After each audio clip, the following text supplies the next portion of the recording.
దైవ మర్మములు మే 9. నీ ఆలోచన చేత నన్ను నడిపించెదవు. కీర్తనలు 73:24.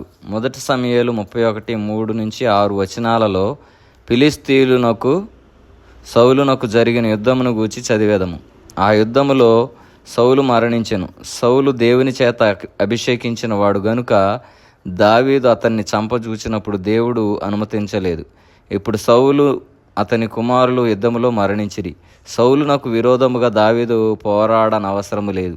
దావీదునకు తెలియని విధానములో దేవుడు దావీదు పక్షముగా పనిచేయుచుండెను.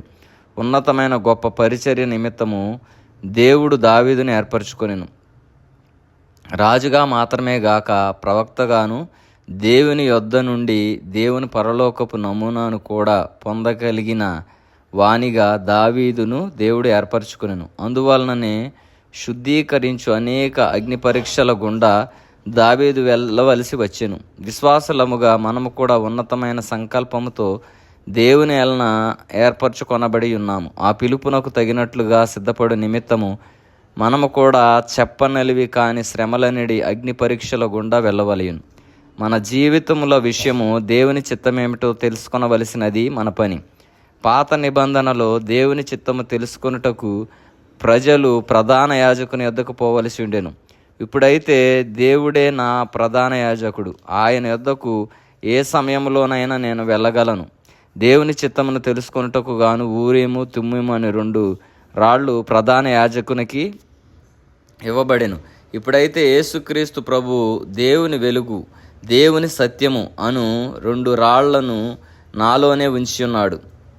కీర్తన 43:3 ప్రకారముగా దేవుని చిత్తము తెలుసుకొనుటకై ఆయన మందిరములోనికి నేను వెళ్ళగా నా హృదయములో నివసించుచున్న క్రీస్తు ప్రభువే దేవుని సత్యము, దేవుని వెలుగుగా నన్ను నడుపును. నీవు ప్రభు యొద్దకు తిరిగి వచ్చినప్పుడు కేవలము నీవు పోగొట్టుకొనిన వాటిని సమకూర్చుకొనుట మాత్రమే గాక నీ దుఃఖమంతయు ఆనందముగా మారును. ఫిలిష్తీయుల మీద గాని నీ స్నేహితుల మీద గాని ఆధారపడక క్రీస్తు ప్రభునందు మాత్రమే నమ్మిక ఉంచుటకు నేర్చుకొనుము. ప్రతి సందర్భంలోనూ ప్రభువు నడుగుట, ప్రభు ఆయన చిత్తము నెరిగి ఆయన స్వరముని విని ఆయనకు విధేయత చూపించుట అసాధ్యముగా కనిపించును. ఆయనను తప్పక ఆయనకు విధేయత చూపించుటకే నేర్చుకొనుము. దేవుడు అటువంటి జీవితము మనందరికీ దయచేయునుగాక. ఆమెన్.